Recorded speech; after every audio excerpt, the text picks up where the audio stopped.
He's about to take us into an unknown world, a hidden world and a violent world where anything can happen. There are murders here and it's very dangerous. We have to keep our wits about us.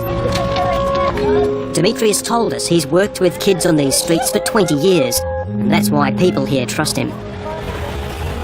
As we're walking up here, there's just kids laying on the steps and obviously some of them sniffing glue. Demetrius told us some of the children here are as young as 10. So Demetrius, just tell me what's happening here. Aqui é quarto, onde eles dormem. This is where they're sleeping. É tudo muito sujo. The children have left behind violent and dysfunctional homes. I asked them what risks they face here. The main danger is getting what they call a death sentence, and he says the police come here and kill them because they're using drugs.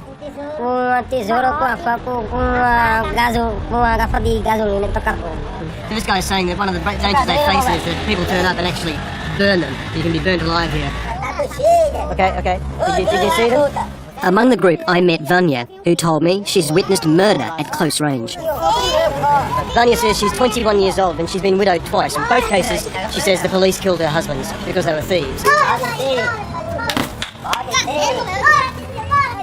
Tragic, obviously, what's happening here. Just loads of kids using drugs, very violent among themselves. They say they're at risk from being beaten up and being burnt, being killed by the police. And it's right in the middle of the city. It's quite open. Demetrius told me these street kids are targeted by what he called death squads.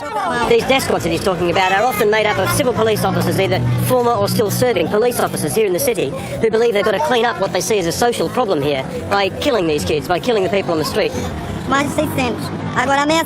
He told me he knew of 600 street children who had been murdered. He estimates that 60% of those children have been killed by police death squads. Demetrius runs programs that aim to help these kids. They told me he's the only person trying to get them off glue and off the streets before it's too late.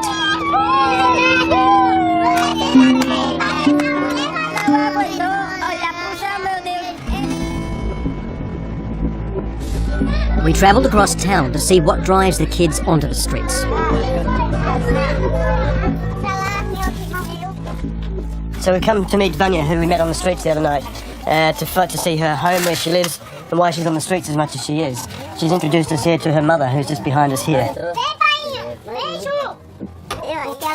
This is the room Vanya shared with her mother, 2 children, and 8 relatives. How do you make any money, Vanya? Vanya's saying, I won't lie to you, when I'm in the city I work as a prostitute. I get £10 per go. And is that enough to keep you going and to look after your children? No. Not enough. Vanya said many people from the slums don't get work because of where they live. Vanya's saying that a lot of young men here have no way of making money. They get hungry and so they rob. And when they rob, the police don't like that. And the police death squads are the ones that are coming around in the early hours of the morning and taking these guys away to woodlands where they're killed. Hello.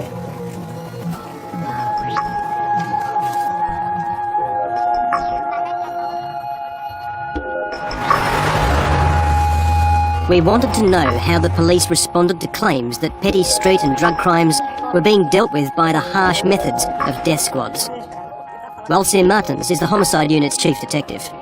The detective said he believes death squads are responsible for at least a third of the city's murders. There can be sometimes some police officers, maybe former police officers who are in these death squads, and eventually it might be hard for them to kill the first time, but then they get used to it and it becomes an avalanche and they have no human feeling left.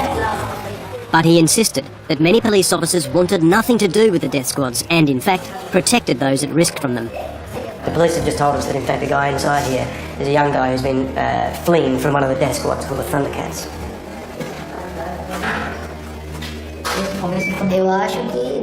Too scared to show his face, the boy told me about life on the run from the death squads. There are some good police, but there are also police in these death squads, and that you can't get rid of them because if you take away one boss, then another boss is going to rise up, and that's what's happening. He claimed some of the death squads also run drugs. They can kill you for any reason they like. They can kill you if you're running drugs or if you owe them money for drugs, for whatever reason. As we left, the police told us of another killing. They showed us a photograph taken at the scene. This detective told me that it looks like a classic death squad murder. The victim is forced to kneel, then shot in the head.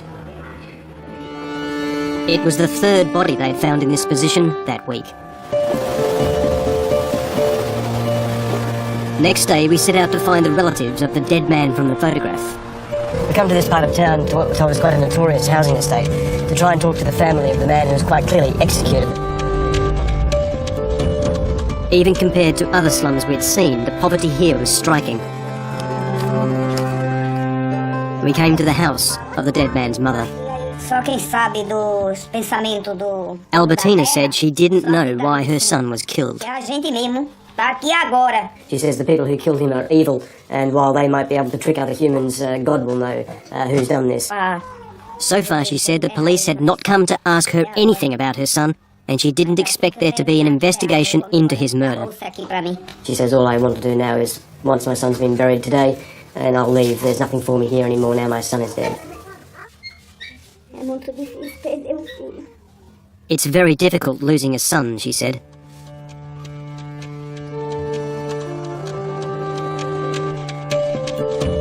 But Albertina still has a harrowing task ahead. She's yet to tell her grandchildren that their father is dead.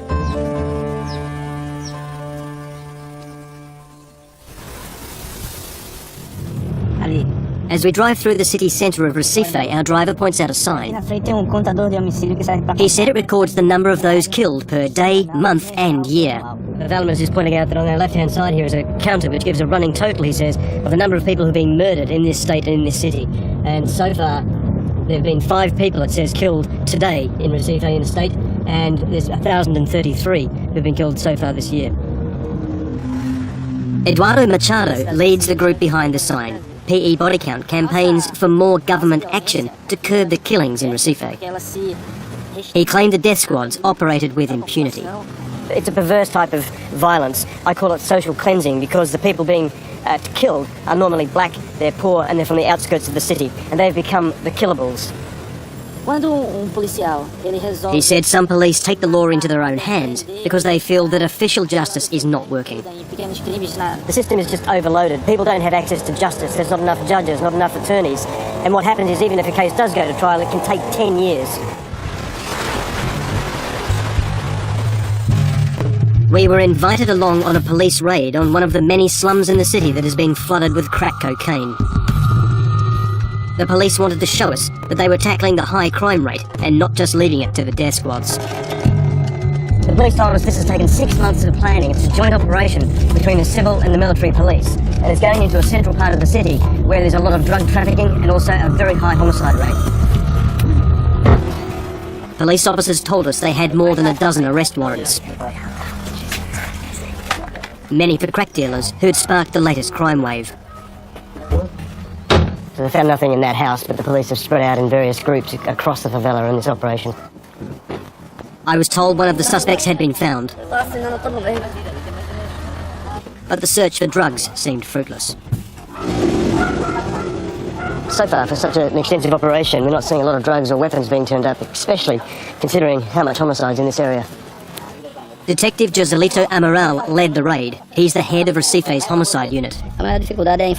He told me they'd arrested 8 men, only half their target. He claimed the way the judicial system works makes it impossible for the police to do their job properly. The problem is, actually, the system here means that as soon as the police get a warrant for arrest, that warrant is given to a defence attorney, which means the people, the suspects, are waiting for the police to arrive. So it's hardly surprising, he says, that these people aren't necessarily here. We returned to where we'd met the street kids a few nights before. By day, it's a busy market. So this man says he's the representative for the entire stall area. He wants to talk to us about security.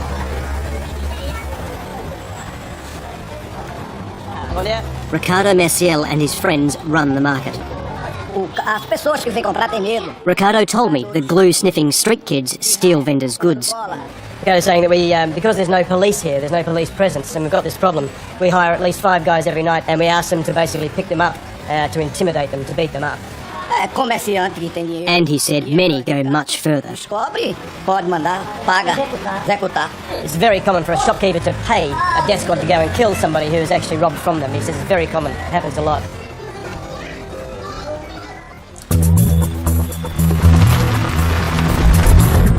That night, there was another murder. We've come to the beach, and along here are very swank-looking hotels and apartment blocks, but there's been another killing here. Police told us the dead man was just 20. His grandmother said he was a good boy who'd studied hard.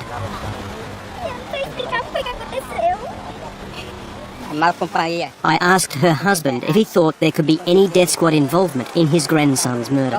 His grandfather says that yes, I believe it was a death squad of some sort because they'd called him here specially and killed him. And he was a good boy, everybody liked him, he worked hard, but he was mixing with some characters that we warned him against. For the police, this is just one of several murders every night. Do you have any idea of any leads on this? He told us there'd been a theft. I was alleged saying that a woman came to the police station complaining that her laptop and some other goods had been stolen. She said the guy who did it matches the description of the guy who was taken to hospital from this incident. There's now one man dead on the beach. He confirmed that some police do take the law into their own hands. I can't give you a 100% guarantee, but often police officers and security guards are involved in death squads and they're called in on jobs like this by their friends. And that looks very much like what's happened in this case. Okay, I'm very sorry. The family told us they don't expect the killer ever to be brought to justice. After some trying, we found a death squad member who's willing to talk to us. But as we're discovering, the drug gangs and the death squads all have lookouts all over the city. It'd be very dangerous for him to be seen talking to us anywhere. So we're going to take him outside of the city to talk to him. We met the man at a pre-arranged rendezvous on the outskirts of a slum. As we drove out of town, he pointed out streets where he said he had killed. He's saying if we went into this area, just about right now it's very dangerous, it's a well-known drug area. He's pulled his pistol out just in case, saying you've got to keep both eyes open. And he's saying if we went in there with our camera, we'd be lucky to come out with our lives.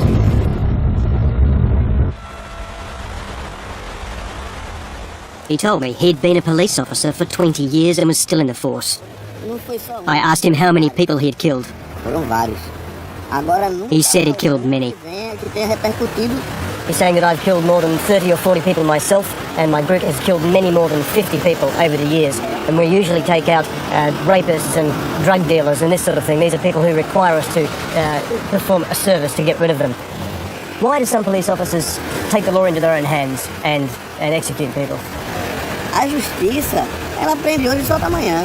Amanhã. He said it's right to take a human life in this case because it takes so long for the legal processes here to go through, and the drug trafficker or the killer that we might catch could be released the next day, go back on the streets and can kill and traffic drugs again. So it's much better for us as a death squad to take out these guys, to get rid of these scumbag crooks and just to kill them and solve the problem like that. Depende muito da situação. But he admitted they don't just kill to enforce the law. It's also a lucrative business. The price to have somebody killed through him would actually depend on the type of person you want to have killed. It depends if it's a journalist or a politician or somebody who's just damaging somebody's business. It depends on how powerful that person is. Do you feel regret or remorse? Amor é inocente, é isso mesmo. He said he felt no remorse because this is the right thing to do. The government and the police say that they're closing in and shutting down death squads like yours. Is that true? Já passei por... He said there is more pressure, but they don't fear arrests because many of their senior officers are involved. Temos uma equipe. In a police it works like this. The senior police officers will call us in. They'll be at a colonel or delegate or detective level. They'll call us in for a meeting. They'll say there's a guy we want you to take care of, to kill. We want it done by Friday. We go and do the job. So a lot of police are involved.